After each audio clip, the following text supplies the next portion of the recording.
Marvel studios की क्या ये सोची समझी मार्केटिंग स्ट्रेटेजी है या किसी का इसके पीछे कोई हाथ है? क्योंकि जो टीजर अवतार फायर एंड एश की स्क्रीनिंग के साथ में दिखाया जाना चाहिए था वो टीजर ऑनलाइन लीक हो गया। एवेंजर्स डूम्सडे के बारे में बात कर रहा हूं मैं, स्टीव रोजर्स के बारे में स्पेशली मैं बात कर रहा हूं। मार्वल स्टूडियोज को क्या इसका फायदा होगा या नुकसान होगा वो तो आने वाले वक्त ही बताएगा, लेकिन फिलहाल स्टीव रोजर्स के यहाँ पे बारे में बात जरूर करनी चाहिए जो कि एवेंजर्स एंड गेम में दिखाई दिए थे। और एवेंजर्स एंड गेम के दौरान आपने जो घर देखा होगा वो जब पास्ट में जाते हैं उन दवाइयों को रखने के लिए, उन केमिकल्स को रखने के लिए, जो टाइम डकैती के दौरान में वो पेगी कार्टर के साथ में ही रह जाते हैं। वो पास्ट में आपको शायद वो सीन ध्यान होगा।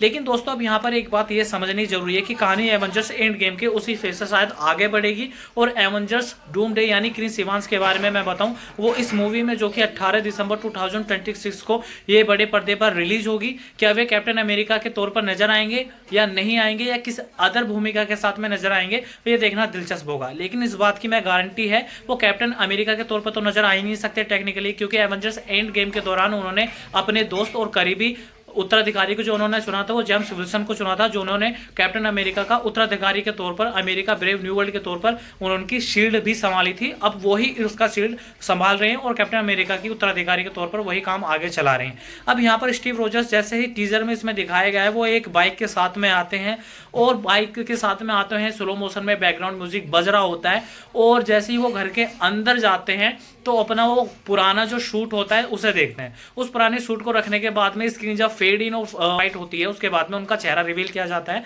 जिसमें एक बच्चे को वो अपनी गोदी में खिलाते हुए दिख रहे हैं। यानी वो पेगी कार्टर के साथ में उन्होंने पारिवारिक जीवन बसा लिया है, वो एक पिता बन चुके हैं। लेकिन अब सवाल ये होगा कि वो अपनी जो उनकी नई टीम होगी वो यहाँ पर इस एवेंजर्स डूमडे में किस किरदार की भूमिका अदा करेंगे। बताया जाता है कि वो अपनी टीम के एक सलाहकार के तौर पर और इमोशनल सपोर्ट के तौर पर वहां पर वो काम करेंगे और अपना अनुभव साझा करेंगे। तो दोस्तों अब आप लोगों को क्या लगता है? हालांकि अभी बारे में तो बताया ये जा रहा है कि एवेंजर्स डूमडे का जो किरदार है वो अभी कहानी में और भी ज़्यादा रोचक किरदार उसमें आने वाले हैं। और स्टीव रोजर्स के बारे में जो किरदार है, जो उनका कहानी है, उनका कोर है, प्लॉट है, वो अभी आगे जा करके और खुलेगा। हालांकि ऐसा ये एवेंजर्स डूम मार्वल स्टूडियोज के साथ में ये एक टीजर रिलीज नहीं हुआ है, दूसरा टीजर भी लीक किया गया है जो कि स्पाइडरमैन ब्रांड न्यू डे के नाम से है, जो कि स्पाइडरमैन नो वे होम के बारे में भी आगे बताता है। क्योंकि स्पाइडरमैन नो वे होम में जब वो बाद में जाता है, जो कि वो जादूगर हैं, मैं उनका नाम बोल रहा हूँ, जो कि डॉक्टर हैं, वो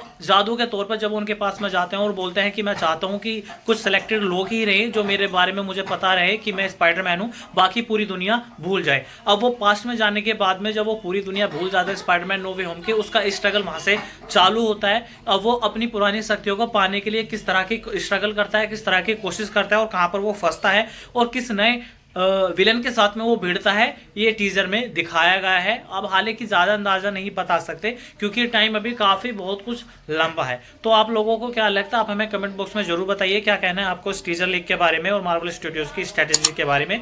मिलता है हम आपसे नेक्स्ट वीडियो में, और हाँ, सब्सक्राइब करना मत भूलिएगा।